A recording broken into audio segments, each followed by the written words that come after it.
Hello, everyone, and welcome back to another edition of the Absolute WSL and Women's Championship Show. But apart from all of that, no matter what news I've heard this week, Chloe, it's your birthday. My birthday. Happy birthday. Happy birthday. Bye. Now, as a special birthday treat, because I know you've got your birthday tiara on, we mentioned maybe having party hats. I did not have a party hat. However, I can offer you two choices from my fancy dress box. Okay. You can have option one is a golf visor, okay, which I think I look pretty fetching in. Option two, which I think might be the winner, cowboy hat. Oh. So, out of the two, which one would make your birthday the happiest? Oh, I do quite like the cowboy hat. You do quite like the cowboy hat. Why? Did you nick that off Mark Skinner, Freya? You're off and running then. Straight in. You know what? I think it says Mark just here. I think it's all right. There we go. If this does balance on my head for the rest of the show, Chloe, this is my gift to you. Hope you enjoy it. It's very well thought through. And we've even got people in the chat already, aren't you? Good. Good evening to Emma. She says good evening, team. And she also wishes you a lovely happy birthday, Chloe. And we've also got a lovely Simon. He says evening, gang. Evening. Back to you, Simon. So yeah, if you have just tuned in, there is a reason for the hat because it's Chloe's birthday. So we're going to make it a nice, fun show. And there's even, I've arranged a little, I don't want to big it up too much, but a little birthday-esque surprise at the end as well. But you're going to have to stay with us to find out what that is. Simon, skipping Jessie from Toy Story. You know what? Fun fact. I went dressed as Jessie from Toy Story in primary school for World Book Day. I think when I was about, oh God, I'm old now. 8, maybe 10. Full on Jessie from that. So yeah, little memory there for you. And our lovely Sam says, evening all, happy birthday to the wonderful Chloe. Thank you, Sam. So, I mean, Chloe, that's dedication coming to us on your birthday. But you just couldn't resist, could you, with all the news happening this week? Exactly. There's been a lot going on this week. There has been indeed. So we're going to talk about the major stories, breaking news, some horrendous news we're going to discuss, and of course the latest transfer news and rumours as well. So let's get into the first one. This, while not necessarily WSL, still women's football. And it's the news that Casey Stoney was sacked from San Diego Wave. Now, this one kind of came out of the blue. And I know maybe Danny, Chloe, Paul, I don't know how much you follow it as well. But Casey Stoney gives the impression, we all know what she's done over the years. See, this isn't going to stay. And just how much of an impactful manager that she has been. So, Chloe, kind of when you first heard the news, what was kind of going through your head? Yeah, I was really shocked when I saw it because I know that San Diego haven't had the best run of the season. You know, they've lost 9 games, but I was shocked by it considering what type of manager Casey Stoney is. You know, like I always refer to Man United as a relatively new team. They're not. They've been around 6 years. Well, they are technically still relatively new.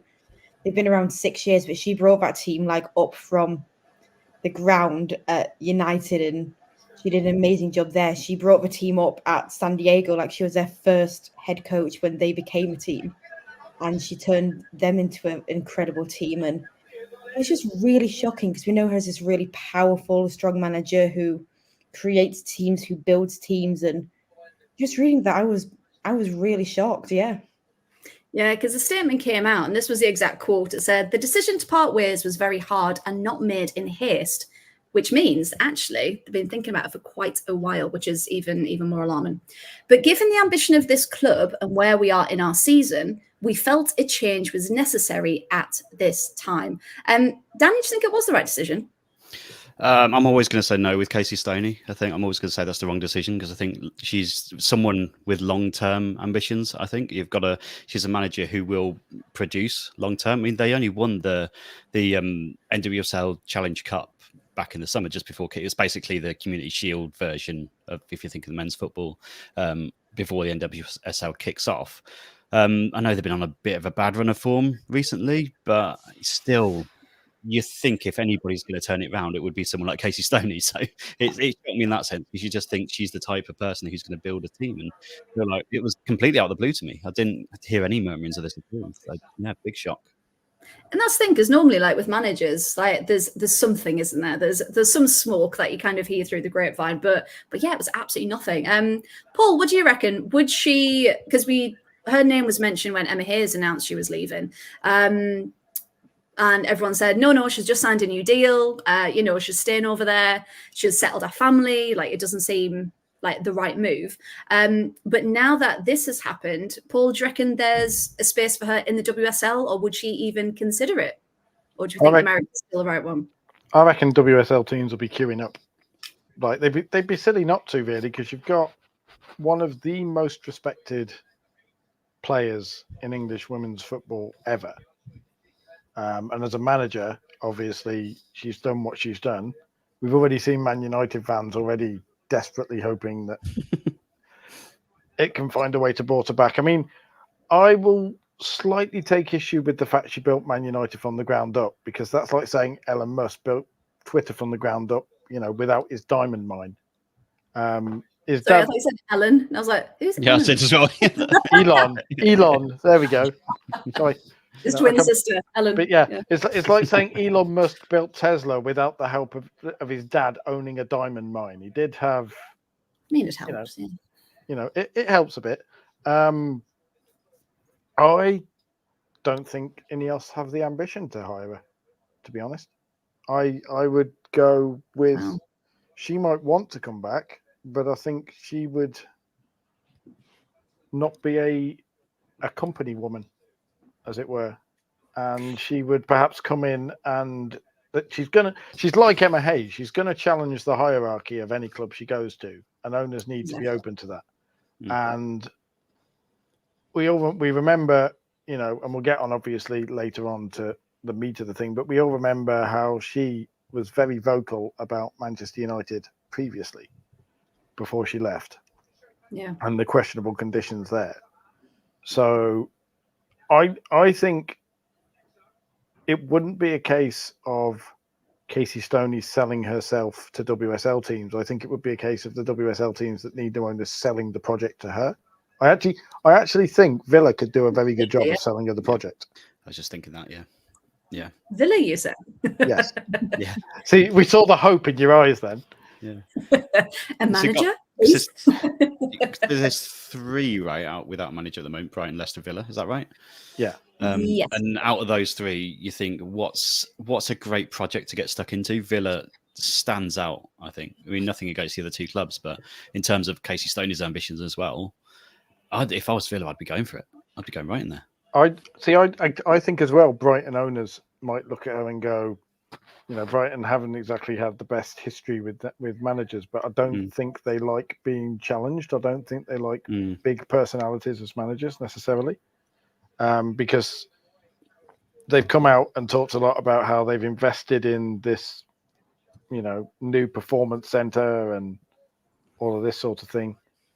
And you get the feeling Casey Stoney will turn up there and go, yeah, well, we've got this flash new building. Now give me a couple of £1 million to stick the players in it, who I think can do the job, because investment at XYZ isn't right. And I think she's not afraid of having public fights either, Casey Stoney.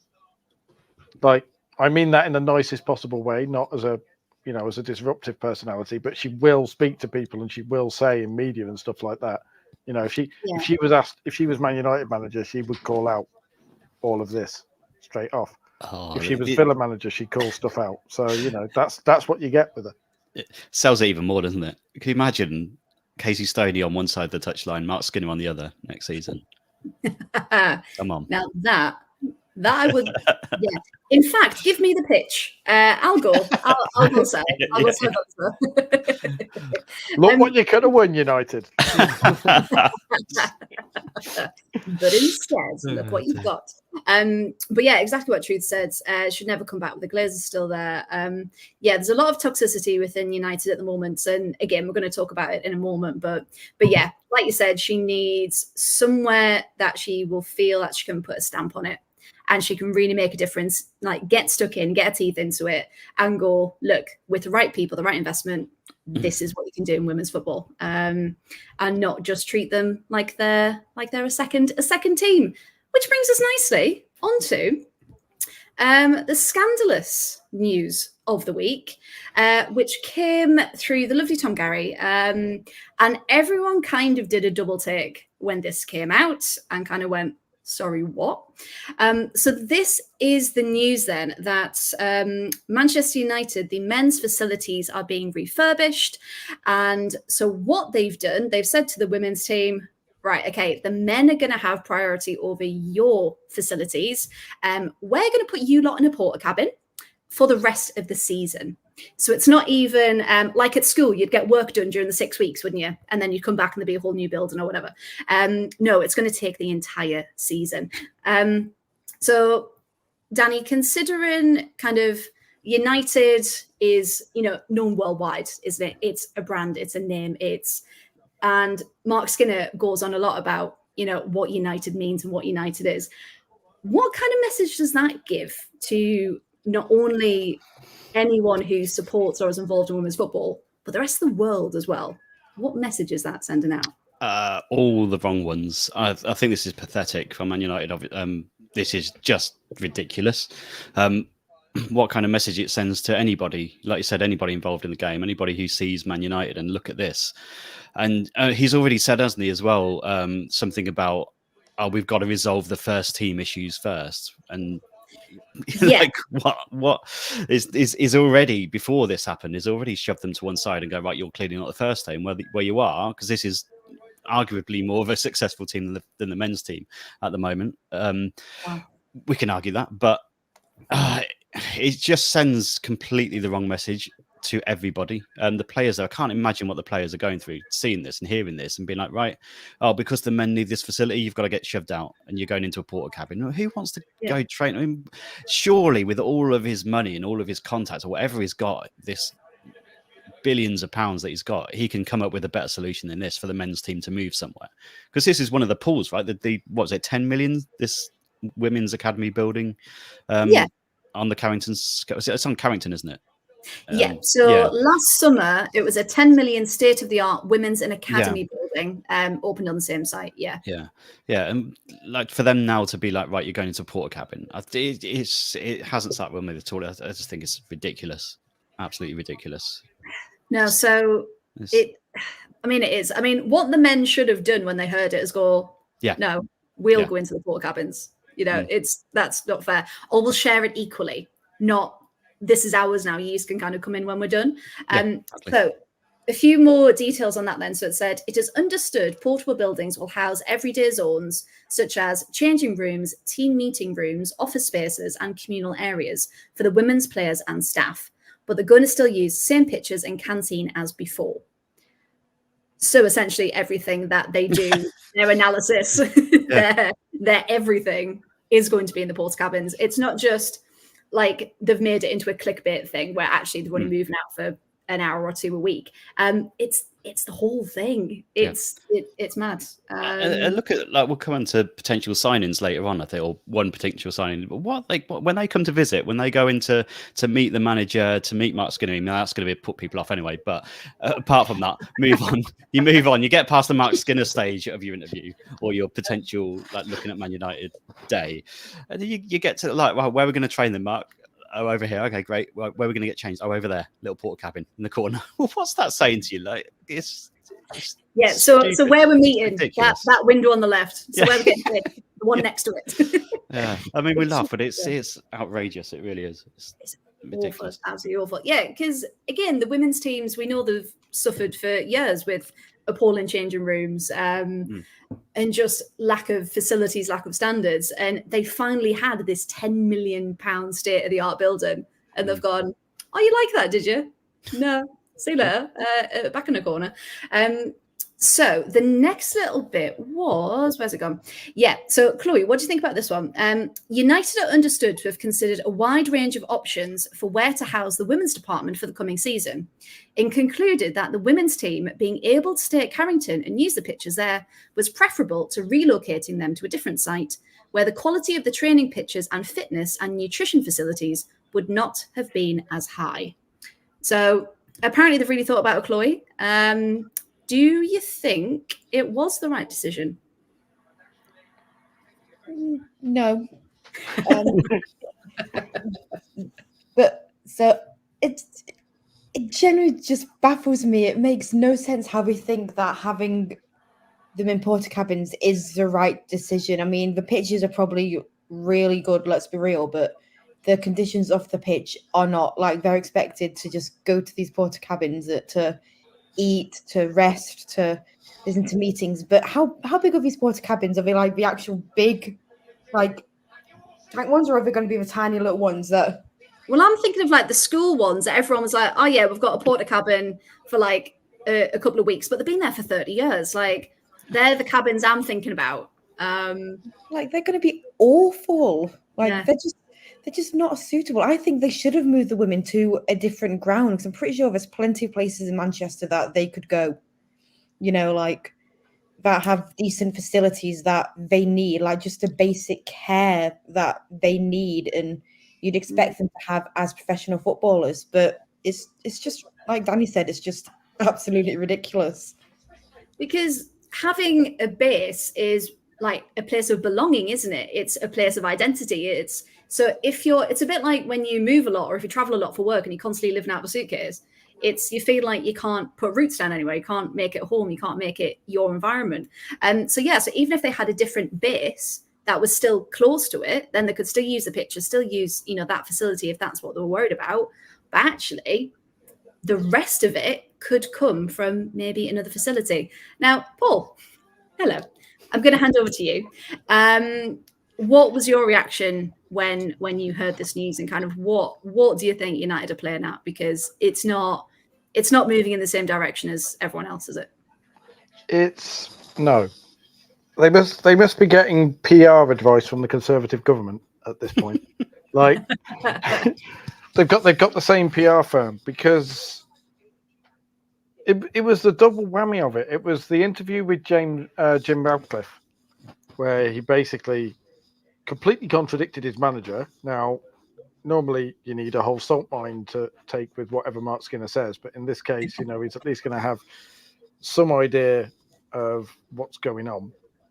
And when he was asked about it, he did the whole, Ineos are in and they're assessing and there are people doing X, Y, Z. Now that looks like Indiana Jones.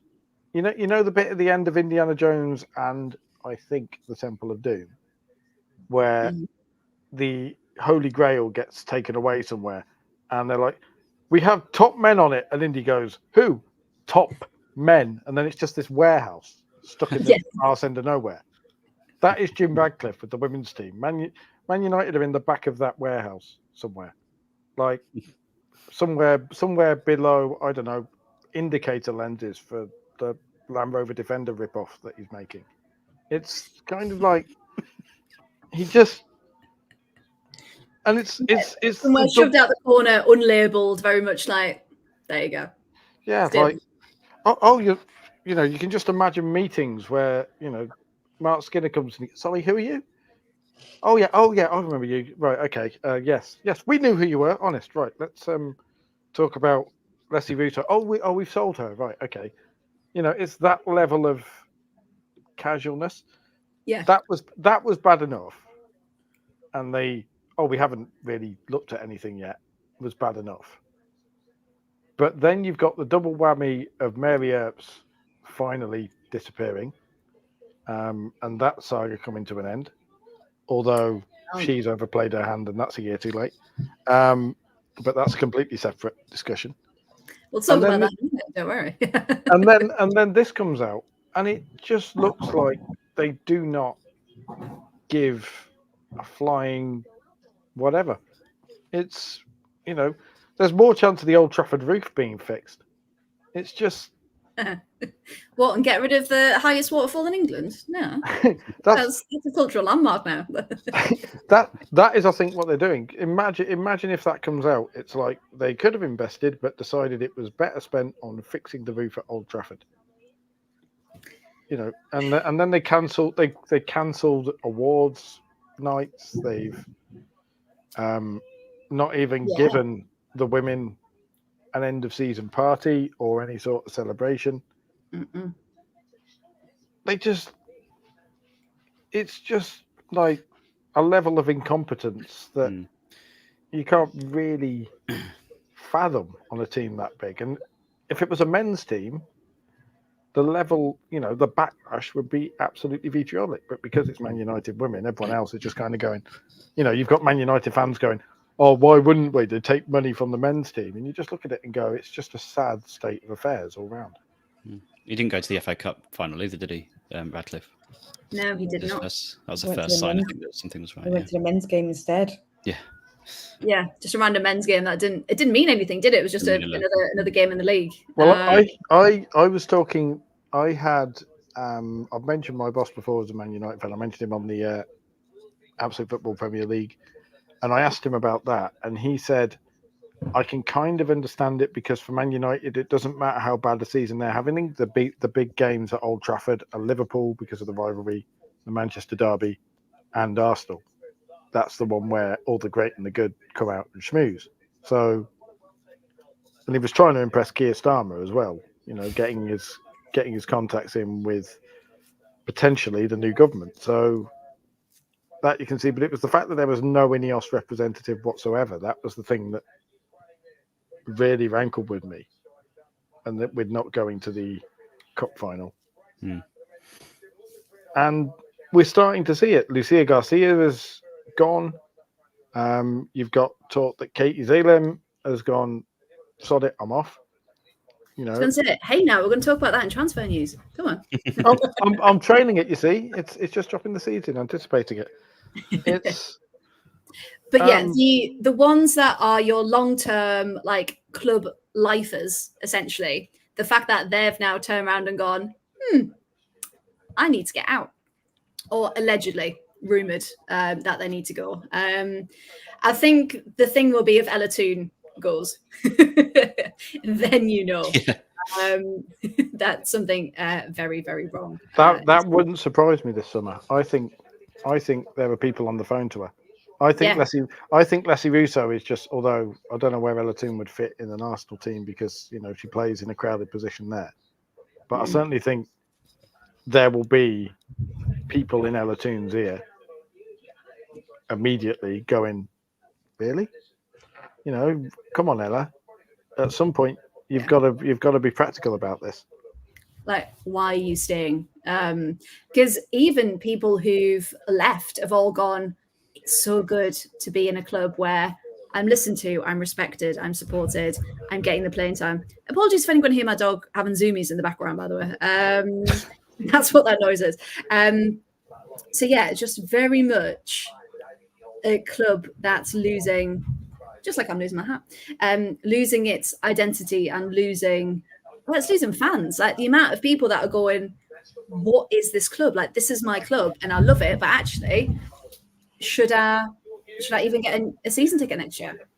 Am I actually valued? Because they're not valuing the players. So why should we continue to give them money when they're not re-putting the money anywhere else? And it's really hard and frustrating because no matter how much noise say we make, is Jim Radcliffe going to listen? You have to compare it to what Liverpool are doing. These are Liverpool who are effectively Man United's biggest rivals because obviously there's the Manchester derby, but Man City have come out and said, we might Man City as well, using their team as basically a bargaining pawn and a blackmail tool against the Premier League is questionable, where they basically suggested that if they get actually forced to account for the 115 charges of cheating or whatever, they might have to spend less on their women's team as a result. And it's like, so we're on the emotional blackmail with the FA now, are we? Right, okay, so But you know, you look at Liverpool; they've moved the women into Melwood, and from what I can gather, the women are very much equal partners. They're not like tenants; they have their own area within Melwood. Effectively, don't they have Melwood to themselves with all the history that entails? Because Liverpool men have moved to a new. Yeah, the men have complex. moved, haven't they? So they've got the old facilities. Yeah. So you know, Liverpool looking at it have gone right. The men are moving out of this truly historic training ground that has produced some of the greatest players ever that we've sold off. Why don't we buy it back and give it to the women? You know, that message to the women of girls, you can play at places where, you know, Shankly has coached, where Dalglish has coached, where some of the greatest teams ever to grace English fields have played and trained. Yeah. And you compare that to, here's a porter cabin.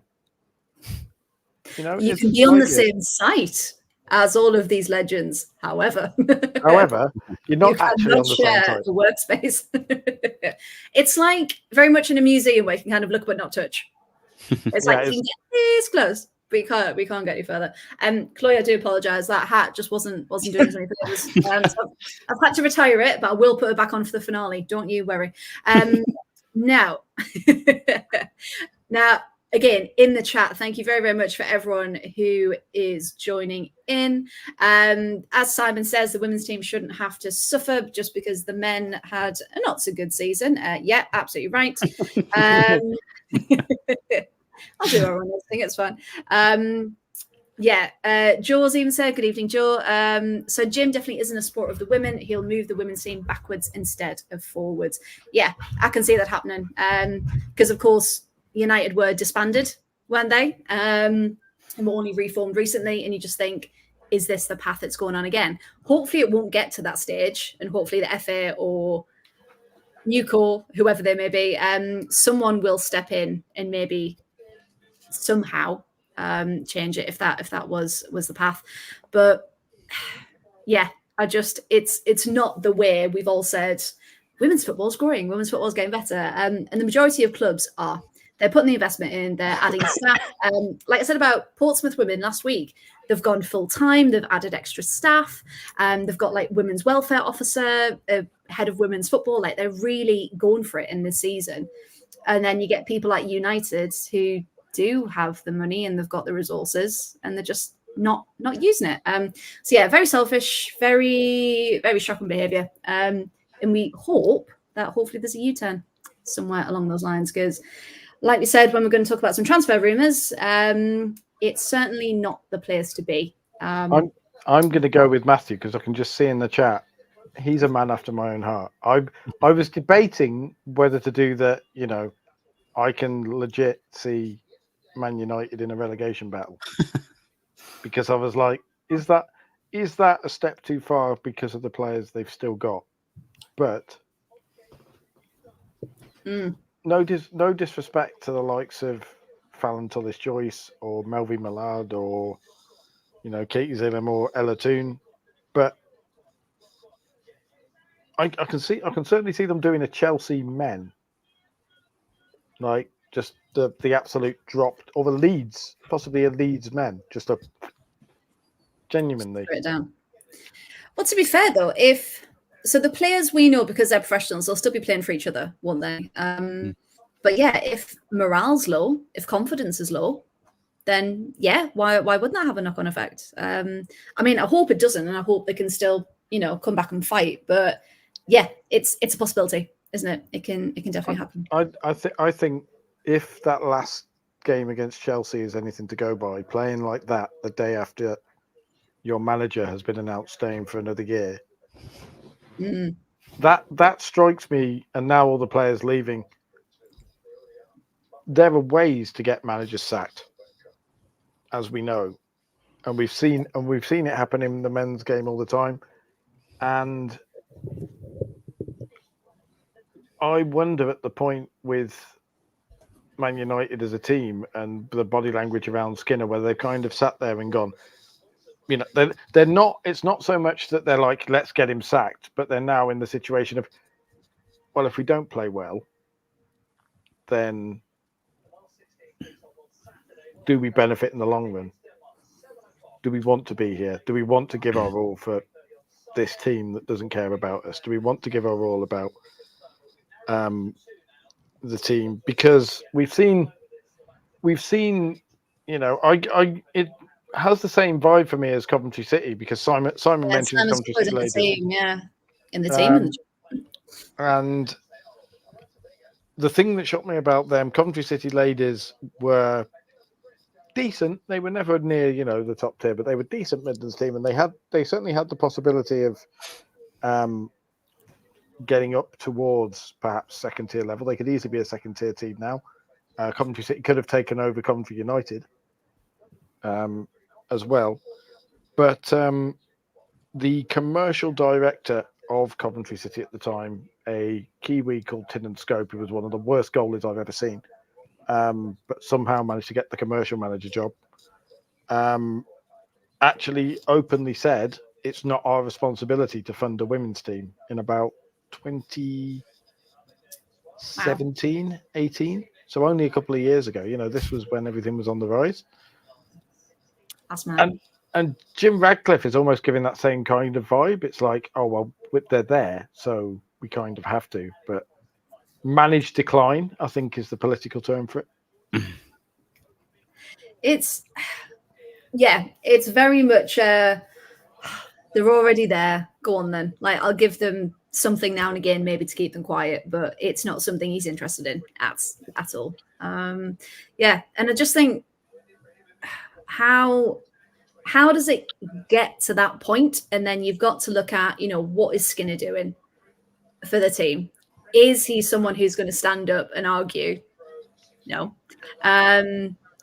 Not at all. He's going to go, yes, sir, no, sir, 3 bags full, sir. Like, he's thanks to the contractor.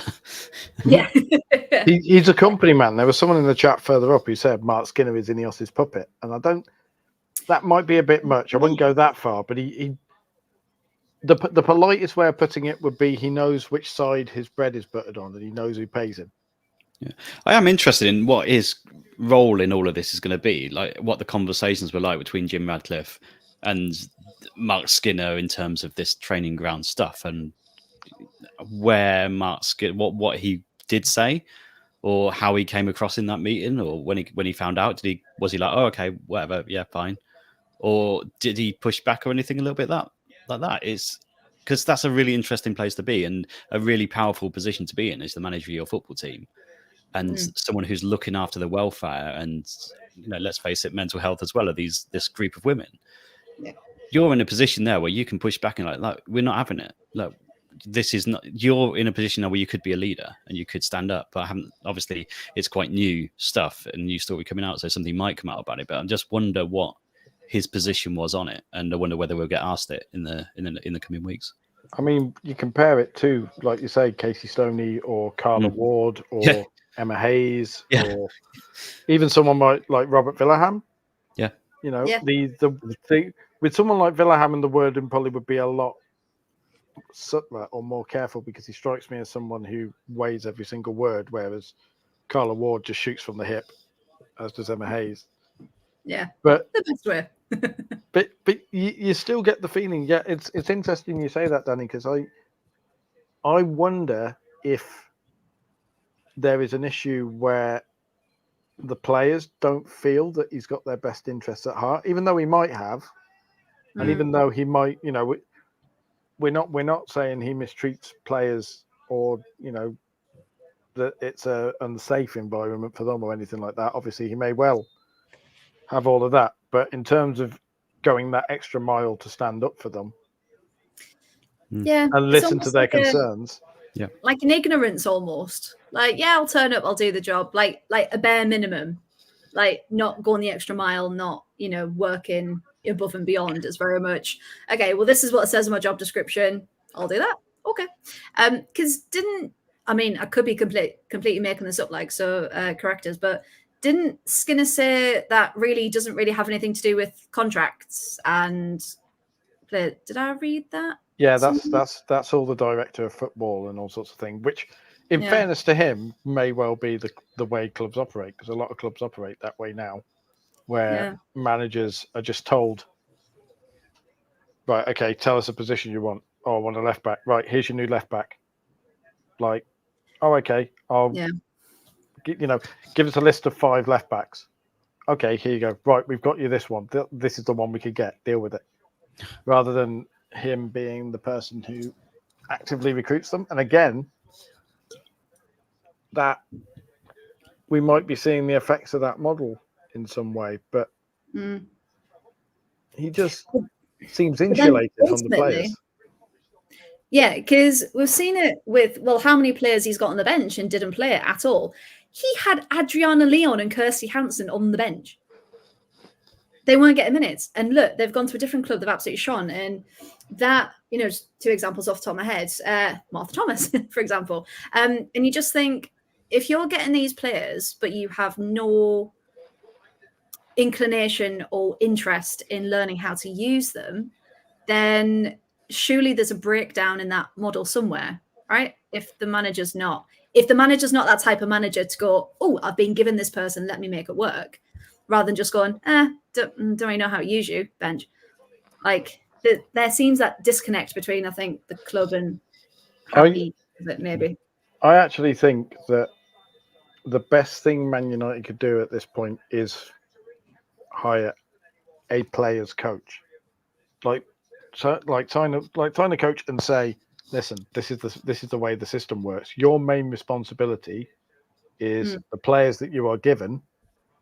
You make feel like the safest, warmest, most appreciated players in the world. Like, and I'm going to bring Chloe in here, Brian Sorensen.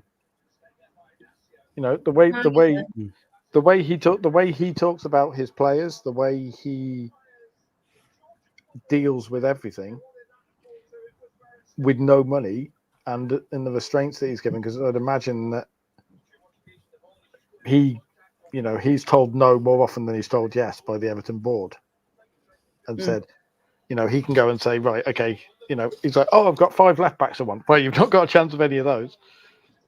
Oh, okay, right, okay. So I'll get the most out of what I've got.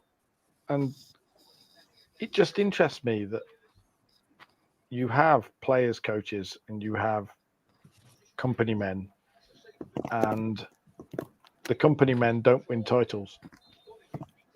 No, because they've got nothing. They've got no personal stake in it.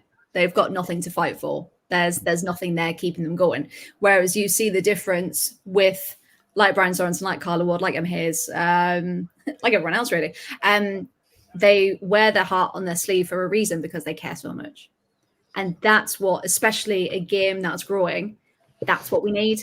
We don't need some, faceless person in a back room that we don't know about, that doesn't care. We need someone that the fans can trust. They can put their faith in, their support in, and back them, because you're not always going to have a good season. So when times get tough, you need to have that trust with the manager, because using Villa as an example, that wasn't a great first half of the season. Things were quite dire, but we stuck with Carla. And we said, we believe in what you can do. We're just going through a rough patch. It's fine. Luckily, we got out the other end of it. But yeah, you need to be able to trust that person. And you just can't trust Skinner, can you? As we've seen on this podcast, ever since its inception, we've talked about it. Now, there was one more thing Paul wants to talk about. There was a post from Beth Fisher. Now, she said that she was at a club's kit launch for next season for a WSL team. And she said they weren't even given the women's fit kit. They were given the men's. When the players challenged it, the response was, you're lucky to be a part of it all. So, Paul, some people have said, it's clickbait, it's this, it's that. But these attitudes are still there, aren't they? I wonder. What do you think of that? I mean, I was wondering what you think, because I look at it and think that, well, all of you, because I look at it and think that, like the Spurs kit launch, I was reading an interesting thing from Rachel, who does the Spurs Women blog, which is an amazing resource, by the way, everybody. Spurs Women's blog on Twitter, if you want to find out a little bit more about one of the other 8 teams, as it were. But she wrote that Spurs women didn't have their match shirts in the kit launch. They had the Stadium Series shirts, so basically replica shirts. Oh, okay. But so did the men, and so therefore it was clearly a photographer choice, an aesthetic choice, rather than a snubbing. Now, I don't know if Chloe and possibly Danny got some thoughts on this as well with journalism stuff. Beth has got a ton of stick from people saying, "Oh, if you're going to say something like that, name names." And I'm looking at it going, do these fans know how journalism works? Yeah, that's not how this works. I mean, we've had conversations where we've wanted to talk about stuff, and some of us have said, right, we need to be careful how we approach this because of the relationships and the careers that we're trying to do. And this is, I suspect Beth is doing that. I suspect what's happened there is that a player at the club, and I'm not going to try and guess what club it is because the simple fact is we don't know, whose best mate has said, Beth, look at this, this is crap. Put it out there that this is happening, that a WSL club is doing this. Yeah. But for God's sake, don't say anything that will potentially get me identified, particularly as people within the club might know that I'm friends with you. And she gets horrendous stick for that. You've got Tom Gary has got horrendous stick in the past for stuff that he's written where, with sources where fans have said, oh, well, name names. And it's like, I don't think they know how that works. Hello, Georgia have got a penalty. Well, okay, so Paul's going to look at that. Danny Chloe, from like a journalistic point of view, how, so obviously it's been announced to get the word out there. How does it kind of work journalistically? Chloe, do you want to kind of come in on that? So when there's something you need to get out, but obviously there's very hard, no, you can't do, like it's very black and white what you can and can't do. Yeah. I think it's tough in the journalistic perspective. It is a tough one because you do want to get the word out and share what you know, but you also know you've got a certain loyalty and information can only be shared to a certain extent, especially if it is like, a well-known club and well-known players, people, a situation. So it's tough, and I can understand like technically both sides. I can understand the journalist side, but I can also understand like the frustration on the fan side, like, oh, who was it? Was it my club? Was it not my club? Like that type of thing. And there's also probably like a little bit of embargo on it as well. So she's not allowed to mention like the club as well, which if anyone doesn't know what an embargo is, it's where something's kind of, you're not allowed to reveal it until a certain time. So she probably can't reveal like what event she's been to share the club either. So I think it is a tough one. I think people would like to know who it is and what's going on, because obviously it's not acceptable like to give them the men's kits at a women's launch. Like that shouldn't be happening in the first place. But yeah, I think she's handled it really well and as best she could. Yeah, because at the end of the day, it's her reputation also on the line, isn't it? Yeah. How things are put across and how things are done. Danny, have you got any thoughts on that? Yeah, same kind of thing, really. And I think that the thing that she's trying to do and she needs to do, and people are probably not focusing as much as they need to, is the issue at hand. It's a disgrace that it's happening in general, to people going back to her and saying, like, who is it? It's not really the point of the article or the point of the tweet. The point is that this is happening in the WSL, and that should never, ever be happening at this stage of the WSL, in this day and age, in the top league in the country. I think that's the issue that really needs to be sort of focused on. It'll be good to know who it is, but the bigger issue is the actual thing that's happened, I think.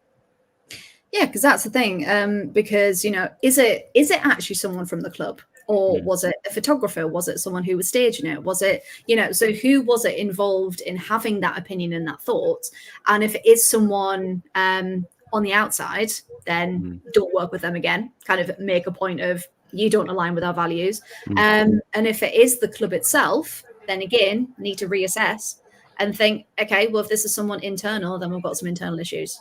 If that is the key thinking in the women's team.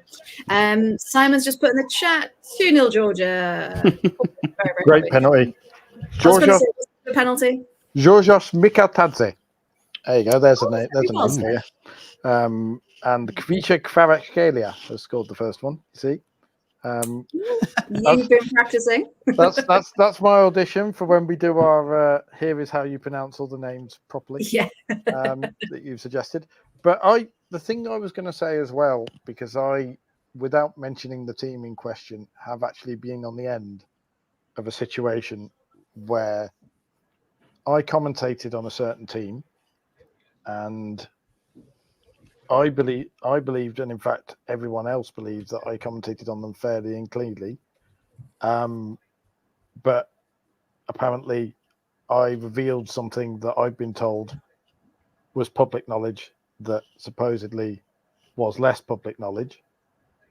And the next thing I know, there's been complaints to the FA about how do I know this stuff, and and I have no doubt that it has possibly caused issues. And this is the thing, and this is perhaps the problem we have, particularly in women's football, where a lot of people are so desperate to keep friendships going and keep the access going that information that should come out isn't. You know, I've had situations. I wrote an article and had quotes, worked for a year on a piece which had several WSL players talking about the way fans treated them, and some of the things in that article were, you know, some of the quotes were against the perceived narrative, if you like. I wrote that article, and I know for a fact that fellow journalists who didn't like that article made a point of going behind my back and causing a pile on to get it pulled down. And this is what happens, you know. It's a vicious industry, and you know, you have to be incredibly careful.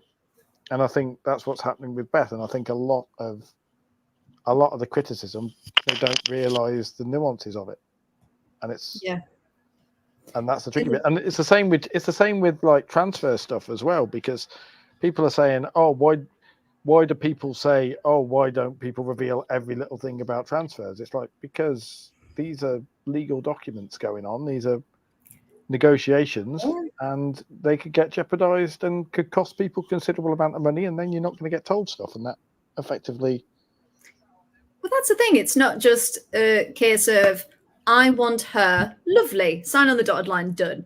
It's things like visas, it's work permits, it's all of the things, it's medicals, it's, you know, everything that goes through a transfer. It's not just a simple, I'll get on a plane and I'll start tomorrow, shall I? And as we all know, transfers can be so-and-so is interested in, can mean absolutely nothing. You can also go from no interest to signed just as quickly. So the rumours that we hear, some of them are long drawn out, but some of them are literally, you hear it one day, the next morning, oh, where did that come from? It's completely out the blue. But again, it's the players that people are interested in. Like the Alicia Lehman one, still nothing's been confirmed. People are now 100% sure that's happening. It's probably happening, but no one's, you know, it's not confirmed. But that feels like that's been going on years. Whereas Chloe, I'm afraid to say it, the first one we're going to talk about, transfer news, Hannah Benison. That came out. She is rumoured to be joining Juve. That should be Alicia's teammate. That'd be nice. Now, for those who may not follow Everton as closely, what has Benny brought to the side? What are Everton going to be losing? It's my birthday, guys, so we have to do it today. I'll sing Spirit of the Blues for you later. It is my literal birthday today. Like, I'm sorry. No, she's honestly, I think she's literally been one of our saving graces this season. I think she's been absolutely incredible. Like, all the fans absolutely adore her. The other players adore her. Brian absolutely adores her. I mean, one thing I love about Brian is how we always calls them their nicknames in press conferences. Like, I just think that I just love it. I just think it's, and I think that, as we were talking about before, shows the respect that they have for each other. That he can call them by the names and they're just like, yeah, go for it. But I just think she's been phenomenal this season. She's created like set pieces, she's created chances, she's just an all-round good egg. Like, I just love her, and I kind of just, I'm hoping it's a rumour, but it's Everton, so it's probably likely it's happening. Yeah, and just like True says, fantastic player. We'll miss her in the WSL. Yeah, if it's true, remember, all hope is not lost if it is true. But as we talked about last week, Juve are building for Champions League. They want a really good go of it. Some people think Benison hasn't achieved her full potential, maybe at Everton. But from what we've seen, she's been a really great vital player of that team. So if Juve do get her, they're getting a very good egg. As you said, Chloe, a very good egg indeed. And also, Everton are rumoured to be bringing in 2 forwards, Tony Payne and Inma Gabaro as well. So 2 forwards. Do you know much about these, Chloe? Are you excited that we're having more of an attacking threat? I say Everton. Yeah, I mean, what we ideally need is strikers. I mean, we've lost our Lord, our Saviour, our beloved Tony Duggan. A bit far, never too far. Never too far. We've not far enough, frankly. No, we've sadly. Oh my god, I'm like, she's died. Like, she's perfectly alive and well. I'm just in mourning that she's gone. But we've just lost her from the squad. So what we ideally need is strikers. But I'll take 2 forwards. So I'll just take players at this point. I'm pretty sure anyone who's an Everton fan will just take a working player. Just someone who plays. Just someone, I was going to say someone with 2 legs, someone with 1 leg, just anyone who can play football. If you kick the ball, you're in. I was going to try and provide you some hope. Ronaldo is being substituted, which is flipping hilarious because he looked very annoyed indeed. So, so that's one ray of sunshine on the horizon. Twat's getting substituted. Second ray of sunshine, more relevant perhaps to this. Tony Payne is a hell of a player. Like, for when she played for Nigeria in the World Cup, she absolutely tormented the England defence. She tormented several defences. She's big, she's strong, she's got that edge to her that I think a team like Everton need. She just does not give a shit who you are. She'll go through you.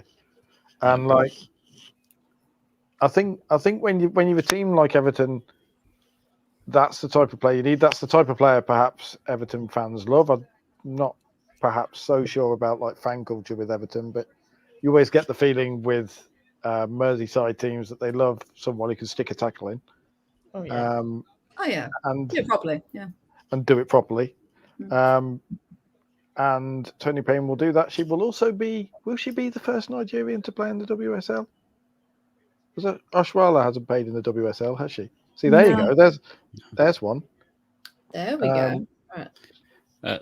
Gabaro as well is a quality player as well. I think, was she part of the Spain under-20s team that won the World Cup? Yes. And she's just breaking into the Spain sort of first team now, so to speak, as well. And so she's one that you look at her age as well, and you think of what they've done or how they kind of progressed Benison since she arrived, what they could do with her as well. I think that's a really exciting sign. If they get both of them over the line, that's enough, I think, to cover the Benison loss, as hard as it will be, because that's players who will come in and make a massive impact straight away. I think so it's quite exciting. Yeah, no, I'm excited. I'm excited about new players, but yeah, no, it's gonna be good if we can get some good, decent players in, because we've just announced we're losing 2 more, which is just It's just Yes, it was Eleanor Dale and Annie Wild. yeah. Yes. I was doing the blog earlier. Like, I remember this for later. Yeah. So another two gone. So Chloe, are you feeling positive that Everton are gonna, again with limited resources, that they're gonna try and again spend quite wisely this window? Yeah, I think so. I mean, we saw what Brian's done last season with having literally Albright. Oh, I love Albright. We've seen what he did last season with having like absolutely nothing and a mad injury crisis. So this season, start afresh, get some new players in, train the old players to be even better than they were last season, and hopefully we can get a lot higher in the table like we should be. And it won't go as badly. But I'm excited. I know, and again, taking more points off the teams above them as well. Yeah. Because winning against Arsenal was a great day. Oh my, that was so fun. Who knew Everton could do that? Not me.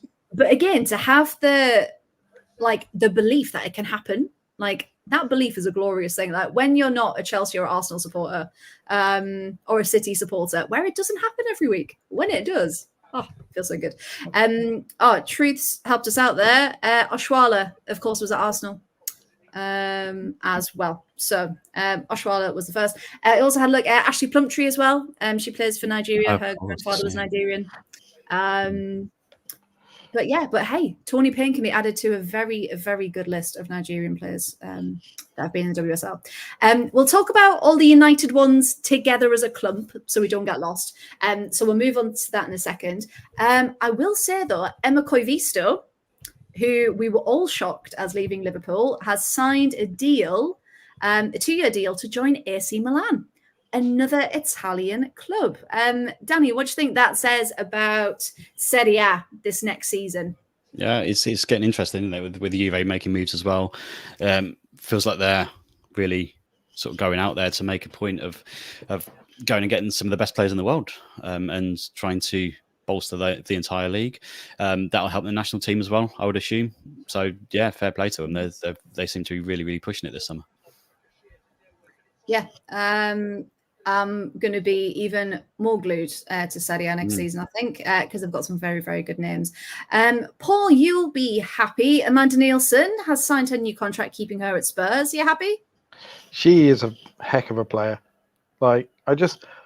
I'm a big fan of Scandinavian players in general, because I think that, we've seen again what our Brian has done at Everton with Scandinavian players, but just adding more strength and depth.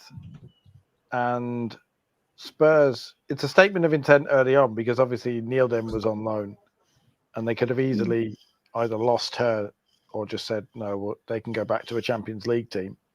But they have clearly convinced her that Spurs is the place to be and is the best place for her development, along with Matilda Wimbeyer as well, who is another fantastic young Scandinavian player. Scandinavia South. You've got Scandinavia North in Everton, and then Scandinavia South. But I did enjoy as well the way Spurs did the announcement, because it was one of I don't know whether you guys have seen it, but it was the most random one of announcements ever, because they literally, Spurs women just put up this tweet that says when admin drops their phone, and I'm sat there watching going, what? And basically, random bit of grass, phone falls over, gets picked up, and it's Amanda Nielsen going, hey Spurs fans, it's permanent. And I was yeah, that's quite creative in its way for 6 or 7 seconds. Just, hey Spurs fans, I'm staying. Yeah, gets your attention. We saw that. We saw Sam Kerr with the greatest troll job ever seen. Oh, that was so funny. Until London City Lionesses today with a couple of news. Yeah, London. We will just say this: London City admin are just elite, next level. And the fact that they're like, "Oh, tune in," 2 contract extensions. Twice. We were all going. That was the next one I was going to talk about, actually. The rumor came out that Kosovare Aslani was going to be joining London City.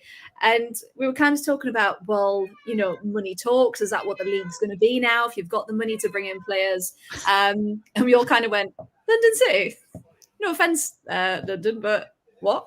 So, yeah, we were all expecting that.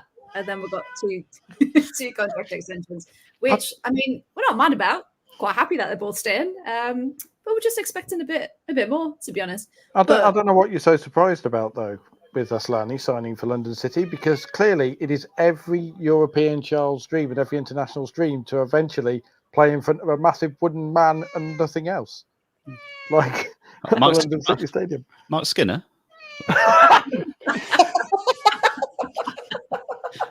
That is after my job here. I've got it all stored up. I've been on for about a month. I've got it stored up. I've got to up my game here. Amazing. Even Nancy has come to have a look. There you go.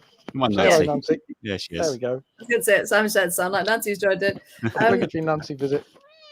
Maybe that's why Skinner's been so quiet on the whole issues with United. He's down south, just chilling in a corner of the stadium. He's just a massive. Keeping it warm. He's just a massive wooden man in Prince's Park. Yeah. He's just inside it. It's like a modern Trojan horse. It's how he gets manager jobs. He's just hiding in there until they appoint a new manager. It's just a statue. It's harmless. I think the Garcia news has just been confirmed, apparently. Remember the chat? Yeah, I've just sent it. To Yes, she's going to Monterrey, I believe. That came out earlier. Was that Emma who put that? Yeah. So initially when Emma put it, I was like, she's gone to a Ramada hotel, has she? Is she not a Radisson or a Travel Lodge? But yeah. Oh, was that the whole name? Yeah, that's in Monterrey. Reyes of Monterrey. But yeah, so she's gone to the Mexican League. And there's been quite a lot of players going over to Mexico, hasn't there? Because Jenny Hermoso has been there for a few years. Sandra Panos has just announced that she's gone to the Champions over there too. So yeah, it looks like that Mexican League is again really taken off as well. But it's great because it gives people more opportunities, doesn't it? To go and travel the world, that the leagues are getting better around the world. So they can I go and play. wonder whether it's going to be a big thing for, I'm trying to think of the right adjective here. I've got to be careful I don't get cancelled if you Hispanic players. So Spanish speaking players, players from Southern Europe to go and play, rather than go and play in America or go and play in other European leagues, become genuine Queen's massive stars in the League of MX, and there's my doorbell as well. So I'll be back in a second. At least this is how you know it's live. Hey, Team Chaos. Back in a sec. Is back again. I recognise that doorbell. I'm sure my Auntie Marilyn's got that doorbell.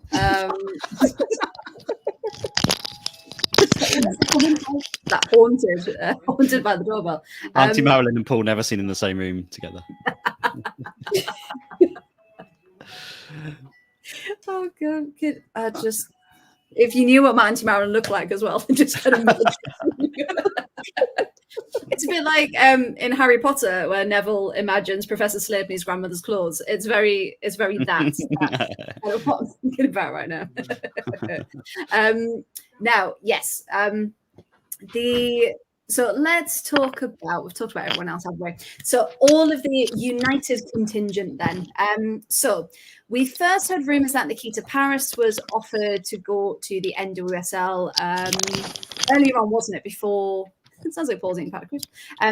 Before it was the FA Cup, wasn't it? There were rumours that Paris could go. She said no, she wanted to be in the final. Here he is, he's back.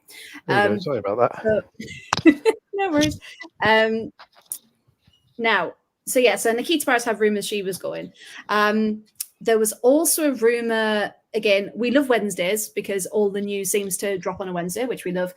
There are now rumours that United have put Chloe Kelly as a target. I mean, good luck to them. That's not happening. Don't do it, Chloe. Don't do it. No, Chloe, no.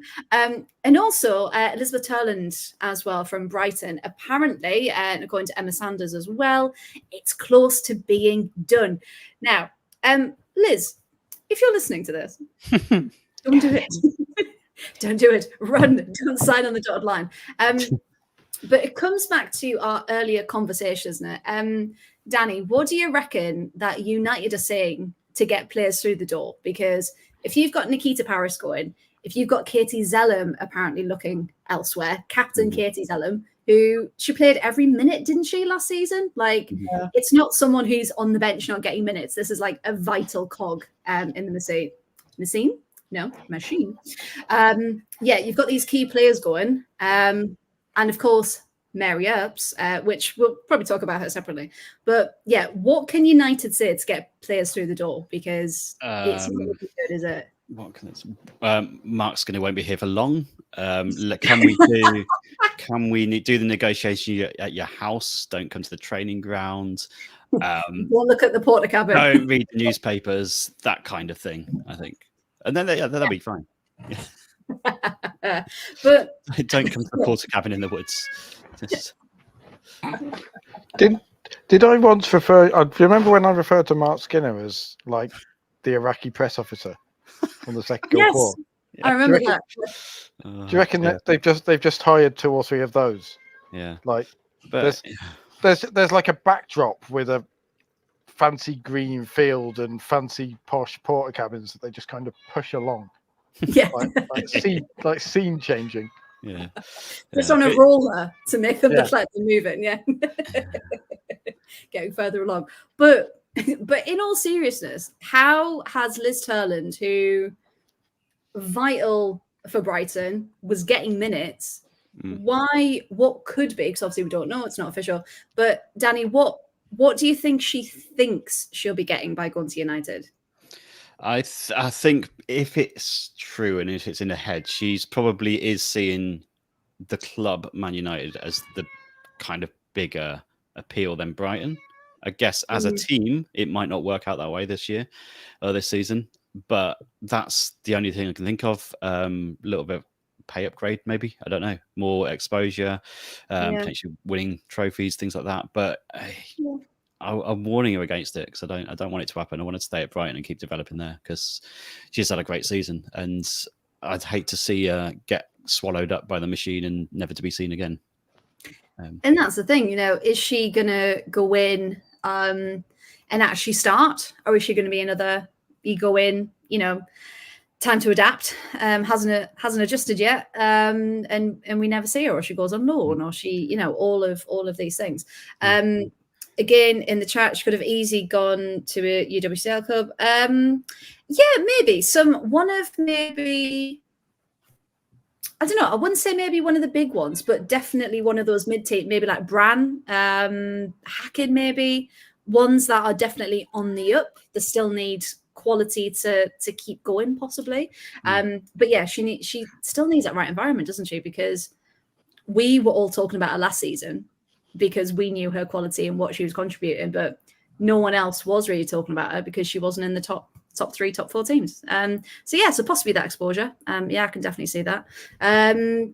Chloe, what do you think? Do you think Nikita Paris and Katie Zellum will go? Do you think the rumors can be true? I think Nikita Paris will definitely go. Where she goes, I'm not really sure because I know she was rumored to. Was it? I want to say Washington. Don't think that's right, but Washington. Let me fact check. You keep going. It was an NWSL club. I know she was rumoured to, but she said no because I won to win a trophy of United, and she's won that trophy now. So I reckon she will go, but I'm not really sure where. Same with Kate. Was it North Carolina Courage? North Carolina, yeah. It was an NWSL team. It was somebody. I knew it was one of them. Yeah. It was rumoured with somebody. No, I think she'll go. Zellum's the more difficult one because she's the type of person who you'd think would never leave the club. If you get me, like she's she's been there since the start. She played every minute of the season, but the fact that she's willing to like leave and go somewhere else kind of shows the roots and the problems of United. That if their captain doesn't even want to stay, then what hope do they have? Well, that's the thing. I think it's more back down to that kind of that neglect, that oblivion, that kind of oblivious nature of the club, because this is exactly what I was going to say, actually. It's more the fact that you are there as captain, your contract has ended, and your club haven't even attempted to trigger your year extra. And it's that. And it's, you know, I've been in jobs before, as I'm sure we all have. You know, you might be coming to the end of your contract or the end of your probation, and you're very aware of the date, and you're like, right, okay, management are going to, you know, arrange a meeting. And they've forgotten all about it. They're nothing. And so you've got to make that move and go, excuse me, we were going to have a chat at 2:00. Do you remember putting that in? And now do you get a good manager going, oh my God, I'm so sorry. Yes, I maybe can't do it now, but let's get a date in, whatever. Or you'll get the one that goes, we don't need it. And that tells you from management exactly how they treat you and how they value you. So if you haven't triggered Katie Zellem's contract, your captain, of course she's going to look elsewhere, isn't she? Paul, do you reckon she will actually go, or is she looking to maybe trigger them to do something? I think she's out the door. Mm. I think that, you know, I wouldn't claim to speculate and know, but if you're like you say, I think the big thing is almost the insult. You know, that's hard to come back from. If you're like you say, if you're the captain and you have a year option to be told, right, okay, I'll come back, and the club just don't trigger it. And at no point, as far as you can tell, because the manager isn't involved with contracts, does the manager turn around and say, hey, by the way, my captain's asking me if we're keeping her next year. Can we get that done? You know, yeah, what's the hold up? Yeah. There's just none of that. And also seeing the team fall apart around her. She's seeing Mary Earps leave. She's seeing Nikita Paris, who literally turned down £1 million so she could win a trophy with Man United a couple of months ago, possibly off out the door.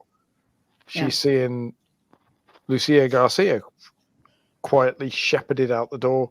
And you see a lot of Man United fans also say the worst thing about it is that as fans, these players are having their contracts run down, and they, you know, there's no certainty, so the fans can't even say goodbye and go, yeah, this is definitely her last game. Let's say farewell to her properly. You know, they're just told, man, you know, like the announcement about Garcia leaving was cold. It was just, Man United can confirm that forward Lucia Garcia will not have her contract renewed when it expires, and will be leaving the club at the expiry of a contract. You know, that's no thank you, no nothing, and that's cold. That is. Yeah. You had Russo and Baget as well the last couple of years before that leaving.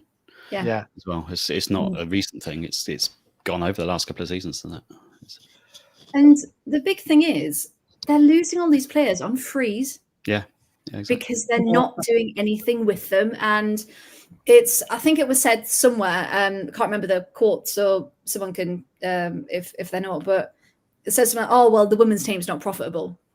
And it's like, well, one, you're wrong anyway. But two, how are you going to build up that profit and that, you know, that percentage gain if you keep losing your players? Yeah, there might be admin, I don't know, crossover fees or whatever, but you literally had the chance to sell Mary Earps. You had the chance to sell Russo. You had the chance to sell Nikita Paris, which, you know, if that was her decision, that's fine. But you're losing, 5, 6 players and getting nothing, absolutely nothing for them.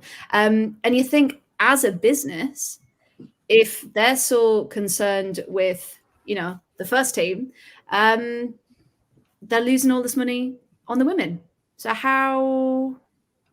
It doesn't make sense. But yeah, that was just a really bizarre comment that someone made, because obviously not true. But yeah, the fact that they're letting these players go for free is mad. But yeah, so touched on Mary Earps then. She, again, allegedly it will come out by Friday that she is going to PSG. And to be fair, don't blame her, because that feels like that's taken a while for anything to come of her contract. Chloe, do you think she's better off getting out, going to a different country, new start? Yeah, 100%. Like, I really rate Merps as a goalkeeper. Like, I think she's really good. Like, I really enjoy watching her play, and I've sensed it in, like, you know, her body language when she plays for a while that she's not exactly happy, and she's not playing to the best of her ability, and you can kind of tell.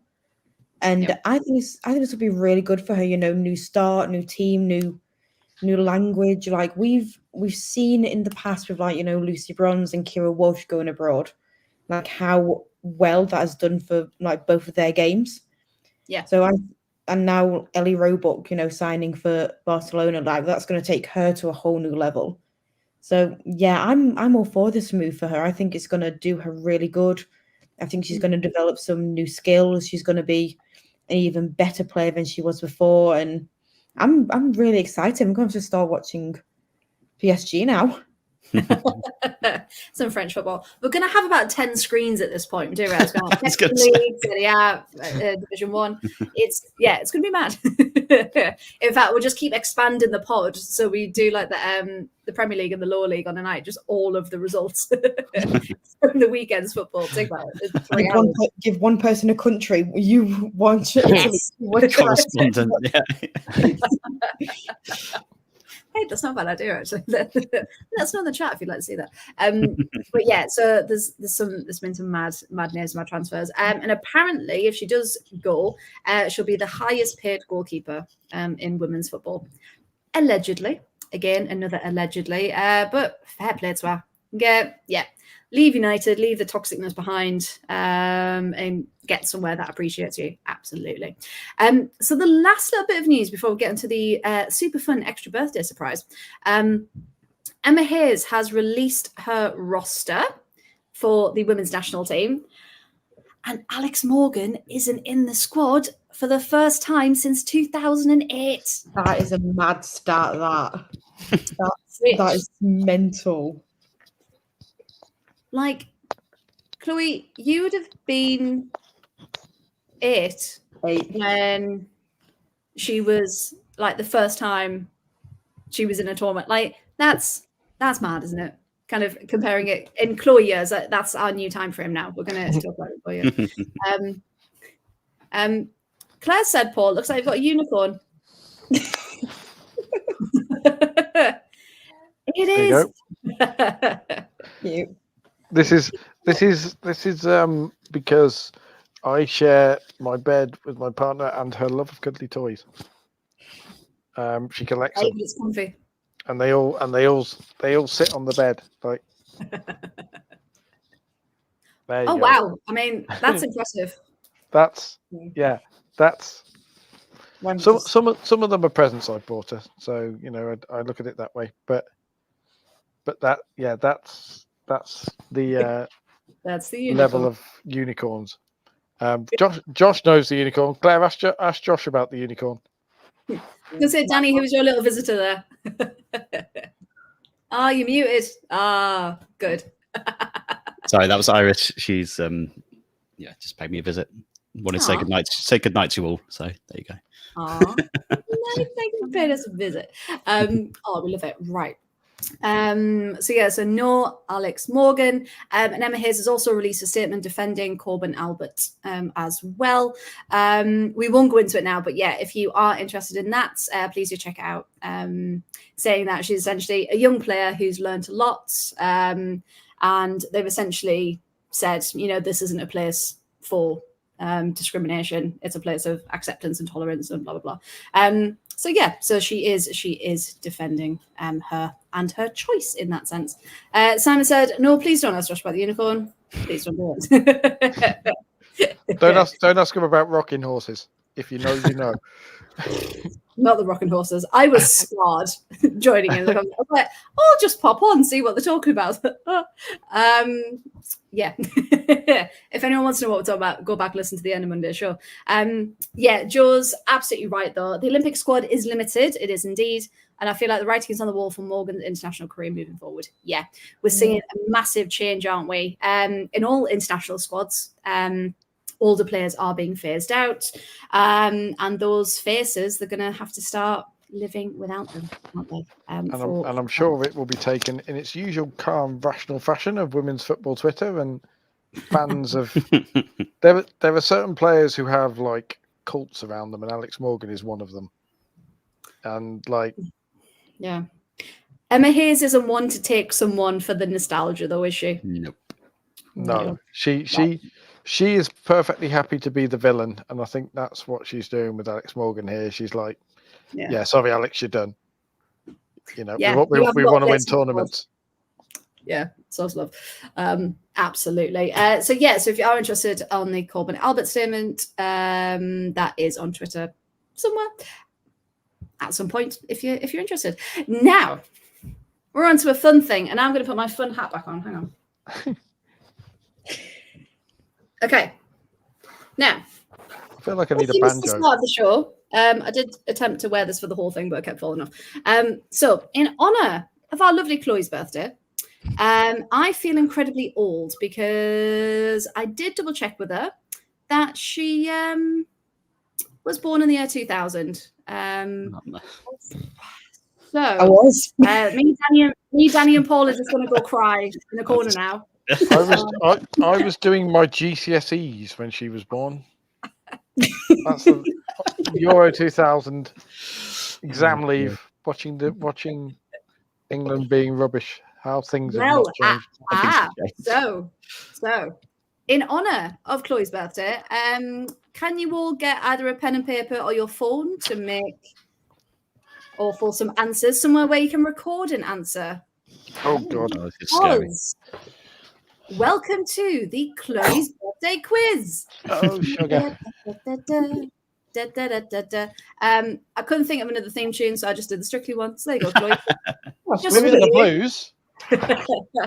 You've got to do Spirit of the Blues. I was going to sing that for her, but come on down to Walton Hall Park. There you go. Everton, they never shone so brightly. There you go. That's it. We'll all join in.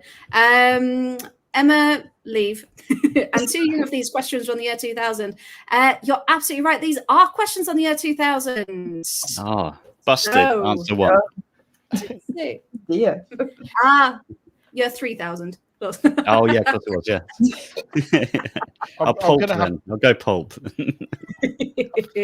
Right. Okay. Are we ready? Note app or something here. I don't know how I'm going to do this because my phone's in the other room. There's only 10 questions, Paul. You can remember them. Okay. Yeah, feel free. I mean, I haven't got a prize. I can try and get one. Okay. Number one, and please, everyone in the chats, get involved as well.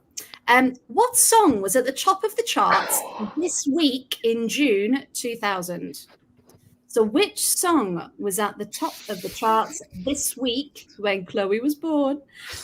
In June in the year 2000. See, she's going to know this because everyone does the what was number one when I was born thing. Yeah. I have no idea. I'm probably going to be like 4 years out with it. It is a song that everyone knows. It's not like an obscure one. It is one that people know. Oh, hold on, June. It was just before the actual Euros, wasn't it? Oh, that's a good show. Oh, okay. I think I know what it is. I will give my answers when you're just before. We'll do answers at the end. Okay, number two. Which film was the top of the box office charts for the month of June? Now, because it's a bit obscure, if you get any of the top three, you can have the point. So think of films that came out in 2000. I'm just holding both my hands in vision so you can see I'm not Googling. As well. Thank you. That's very good of you. That's very good of you. I'm going to regret sticking around, aren't I? Hey, I got absolutely destroyed in a football quiz by Rosie last time. So, I Oh, still that haven't recovered from that. I mean, we're doing another quiz because Rosie's not here because she got a bit scary last time. So it's fine. If she watches this back, you're for it. Love you, Rosie. Okay, number 3. The O2 is now a very well-known multi-use arena transformed in 2007. But what was the venue originally called? Yes. So what was Got the one. O2 originally called? Come on, I think I've got one. 1 out of 10. Yes. Come on. Me and Daddy are on the Bonus board. points. It's just because Bonus we were points there if in you the know crowd. what it was. So what was actually in it when it was first done? So bonus point. Oh, what was in it? Oh, a bonus point. Okay. Bonus point. Yeah. Oh, what was it? Like Claire's like, Freya, we've all slept since then. Well. Okay. Number 4. The Queen marked the millennium milestone by giving 3 towns city status. Oh, Name any of those 3. We were in for that. So I should remember. We were one of the ones that got rejected. Yeah, we got rejected. Oh, no. I'm pretty sure that one got in. I will just say, people in the chat, don't put your answers in the chat. Oh, until they've got the end. answers. I've not seen them. Put them all in. there you go. No. Chloe's like, hang on, let me look. I don't know. I think I'm under number 1, and that's about it. Okay. Number 5. Denise Lewis won gold for which event in the Sydney Summer Olympics? So Denise Lewis won gold for which event in the Sydney Summer Olympics? I have seen that, Claire, by the way. I saw it, and it had been noted. This is why I've not said anything about Coventry, because that's. Yeah. Hold on, how does she know what Denise? Oh, I think I know. Just for the rest of the chat, Claire's from Stockport, just so you know. Just Isn't that Manchester's overflow? Manchester's overflow. Oh no. Okay, number 6. The men's Euro in 2000 was abysmal, you may remember. Not you, Chloe. How far did the team get in the tournament? So England's Euros in 2000 was awful, but where did they get to? Which stage of the Euros? Can we have an extra point if you know who knocked them out, what the score was, and who scored? Yes. And who made a ridiculous tackle to make that happen? Who's I thought you might like that question. Associated with the women's game as well. Okay, number 7. Chloe, you'll know this one. Should do anyway. Which famous reality TV show launched on Channel 4? Which famous reality TV show launched on Channel 4? God, I can hear the theme in my head now. I don't actually know that one. I could just say Shada.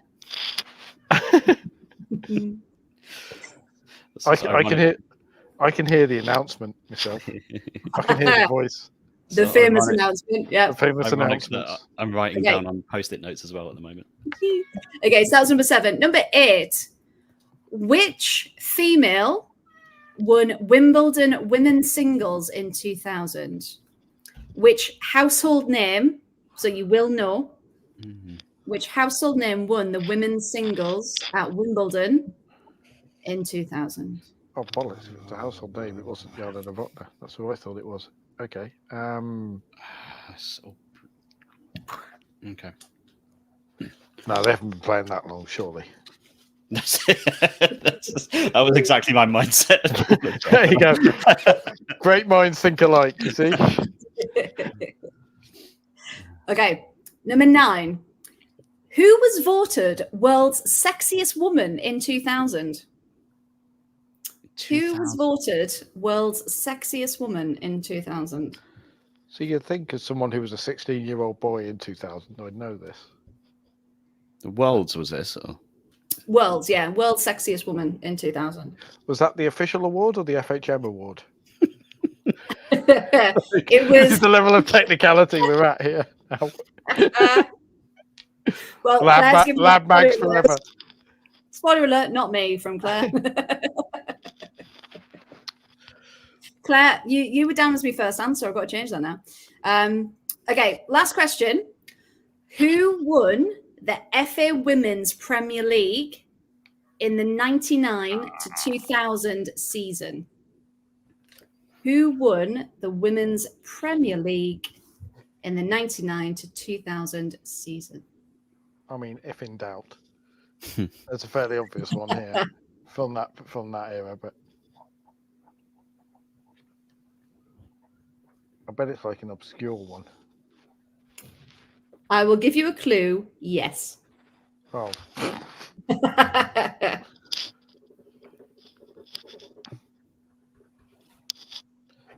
good job there were no Arsenal fans in the chat because they would have claimed it didn't actually exist before like 2000. Okay. Would anyone like any questions repeating, or are we good? I think I'm okay. Oh, well, I'm not good, but Okay. We'll try. Right then. Now we can't swap, but you can use a glittery gel pen to mark if you like. That's fine. Now, number one. What was the song at the top of the charts this week in June? What did people go for? The song at the top of the charts. I just went S Club 7 with Reach, but I think Reach might have been a bit before that, but I didn't have anything else. I went with the third time Three Lions. It's good now. No, it wasn't. Good shout though, Chloe. I put Flying Without Wings by Westlife. So I think that was Good shout, but unfortunately not. It was Spinning Around by Kylie Minogue. Spinning Around by Kylie Minogue. Okay, number two was which film was at the top of the box office charts? Said you could have any of the top three. So obviously fairly broad. Anyone go for a film? No idea. I just put Star Wars. Safe guess. It's a safe bet. I don't- Not Star Wars, unfortunately. No, Anyone not any else? of them. No. No. Con Air was about 2 years earlier. I want to say Con Air or Face Off, but they were like late 90s. If you go slightly more obscure. Unfortunately not. Chloe? I had literally no idea, so I just wrote Back to the Future because I know it's it goes back. I love it. Guys, I was literally just born, okay? Sorry, I don't remember this knowledge. Okay, you could have had Mission Impossible 2, Big Mama's House, Oh, or Gone in 60 Seconds. The They what? were the top three in June 2000. There you go. Okay. God Okay, in now 60 seconds walked so Fast and Furious could run. exactly. Now, Simon told us this in the chat. The O2 was originally called the Millennium Dome. Millennium Dome. Millennium Dome, yes. My friend went and she brought me back a pencil sharpener that had the Millennium Dome on, just to let you all know. That's the closest I got to it. I didn't actually get a chance to go. Did anyone get the bonus point? What was inside it? Was it like a boring exhibition hall that was mostly empty? Was it like giant bodies and stuff you could go inside? Yeah. It was like a journey of the human body. Yeah. So the whole thing was a massive exhibition and you could go through and That's it. yeah. So that was it. Oh, That was nice. it. Very good. So I get a point for that. Is that? You do get a point. Well Yes. Come on. Did you exit through the obvious exit? Like was it designed anatomically correct? You went in through a mouth and then like. Of course, you're thinking about it. I was 7. I don't know what you're talking about. I followed the signs. Like a good child. Okay. Why has it suddenly got no? Sorry, I'm getting filthy. Stop. Exactly. It's not absolute football after dark. Right. Number 5. Oh no, number 4. The Queen marked the millennium by giving 3 towns city status. Name any 3. St. Albans has always been one. Worcester. No. I don't know why I've put this, and I don't like saying their name on any podcast, but I've put Milton Keynes. No. Okay. Not That was a wasted thing. Was it Stockport? No. Chesterfield. Chloe, did you put anything down? No. No. I'm just trying to think. I'm just trying to think of football teams that changed their name to City in the early 2000s. Salford. No. You could have had Brighton, Okay. Wolverhampton, or Inverness. Uh, Brighton, Wolverhampton, or Inverness. Okay, number 5. Denise Lewis won gold for which event in the heptathlon? Oh, I've just told you. I was going to say, wasn't it heptathlon the answer? 2 out of 5. Get in. I'm giving you points there. There we go. Yeah. So excited, my cowboy hat fell off. Okay, yes, but it was the heptathlon. She won gold in Sydney for the heptathlon. Good. Okay, number 6. The men's Euros was abysmal. How far did they get in the tournament? Anyone? Group stage. Didn't get out of the group stage. Very good. Paul, you wanted some bonus points, and so did you, Danny. Go on then. They lost 3-2 to Romania, which until this Euros was Romania's only ever win at the Euros. And I think Johan Ganea scored twice. Ooh. I can't remember who scored the third one. Was the third one the penalty that Phil Neville gave away? That was. Oh, in which case then it may have been Coventry great VRL Moldovan Yeah, as well. There we go. But yes, England did not make it past the group stage. And funny enough, Gareth Southgate was in that team. The less we say about that, the better. Right. So, number 7, which famous reality TV show launched on Channel 4? Which one was it? It's Big Brother. Big Brother. Big Brother, yes. Good, well done. Number 8, which female household name won Wimbledon's women's singles in 2000? I went Lindsay Davenport. I don't know if that was around that time. Good shout, but no. I put went Venus Martina / Hingis. Serena. See, I was thinking Venus and Serena. I put Venus / Serena because I don't know which one. I was tempted. You can have half a point because it was Venus. Was it? What? It was Venus. Yeah. That's I was hoping it was one of them. So now, Danny, Lindsay Davenport was 99. Ah. 1 year out. Oh, 1 year out. Okay. Emma. Judy Murray. Judy Murray. Oh, Emma, I do love you. I really do. Day one in the Big Brother house. Emma has got another question wrong. Judy's at Wimbledon and she doesn't know why she's there. Judy, you have been evicted from Wimbledon in the first round. Do not pass goal. Do not collect £200. hand us your racket on the way out. Just Davina McCall stood there going, Judy, what the hell were you doing there? Judy, how was that for you? Well, okay. Right. Number 9. Who was voted world's sexiest woman in 2000? I went Judy Murray.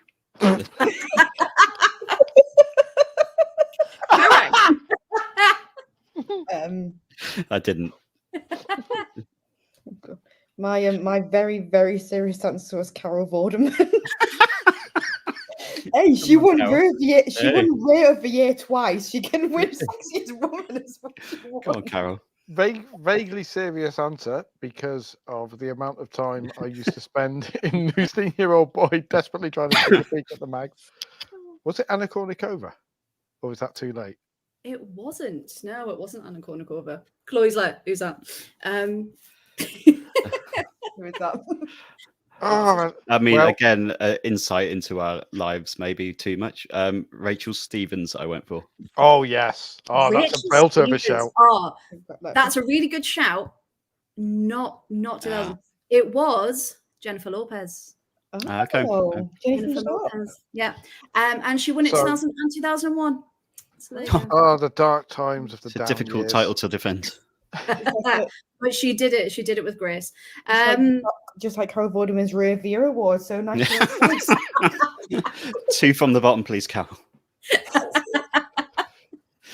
Two from the top. Was that the same time Sean Locke won Rectum of the Year as well? There you go. There's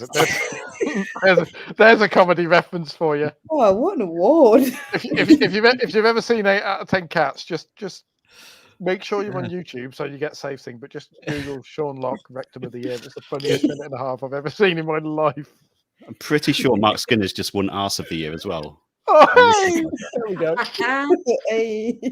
I love it. No one better deserved. Now we get to question 10. Who won the FA Women's Premier League in the 99 to 2000 season? Donny Bells. Yeah, I went Donny Bells as well as a left field. They were second. Chloe? I went proud and strong with Everton. I don't think it's right, but when in doubt, go for your own team. They weren't in the Premier League. I've got a horrible feeling it was. Was it Fulham? I'm not counting it, but was it Fulham? It wasn't. It was Croydon. Oh. Oh, I never would have got that. Yeah. Hey, told you it was that field. And funny enough, relegated, I know I didn't ask you this, Reading Royals and Villa relegated that season. So, Nice. for that one. Right. Well, Chloe, you get the last chance. Would you like a party popper in your honour? Oh, yes, please. Yes. Okay. Right. Everyone in the chat, you can join in as well. But on the count of 3, we're going to shout happy birthday to our lovely Chloe Bear. And I'm going to try and do this in time. So 1, 2, 3. Happy birthday! Happy birthday! Woo-hoo! Woo, thank you. And, just drape this casually. There we go. Lovely. What? And the hat wants to go off as well. So thank you, everyone in the chat who stayed with us. And of course, our lovely panel that's joined us this evening. Danny, thank you very much. Feels like I haven't seen you in ages. Where can people find you if you'd like them to? I'm at Danny Brothers on Twitter /X. At Cobblers to Me is our podcast all about Northampton Town men /women. We've got Euros podcast on for the men's at the moment as well. Daily, that's at Euros to Me if you want some other action as well. Sneak that one in there. Perfect. Thank you very much. And Paul, thank you very much. Where can people find you if you'd like them to? You can find me. There we go. I was just checking I'm putting the right way. Hey. Paul W Radio on Twitter. Usually yelling about the polar neck wearing twat. Also on here and lurking around the Reddit WSL forums as well. I love it. And the birthday girl, Chloe, thank you very much. Have you enjoyed spending your birthday with us? I have. It's been a lot of fun. I've thoroughly enjoyed it. Good. Glad we can make it memorable. Where can people find you if you would like them to? So I am on Instagram and Twitter at ChloeBear529. Perfect. Thank you very much. And I'm on Instagram, TikTok, Twitter, everywhere, X at T4T Writes. And if you want the rest of the podcast, because remember, it's not just us on a Wednesday, there's Mondays and Thursdays as well, talking all things Premier League and Lower League. So we've got at Absolute Ball Pod on Twitter, at Absolute Football Podcast on YouTube. We've got TikTok at Absolute Football Pod. Same for Instagram and Threads. If anyone uses it, just add an _. And of course, Facebook, the Absolute Football Podcast. Please, if you do enjoy it, give us a like, give us a follow, give us a subscribe, whatever you need to do to keep us joined in. Thank you very much for joining us as always. I can see all of your things to say the horse has to sing happy birthday. I will voice note that to Chloe later and she can share it with you all if she chooses. Now, thank you very much, everyone. Thank you for joining us. Have a lovely evening and we'll see you next week at 8:30.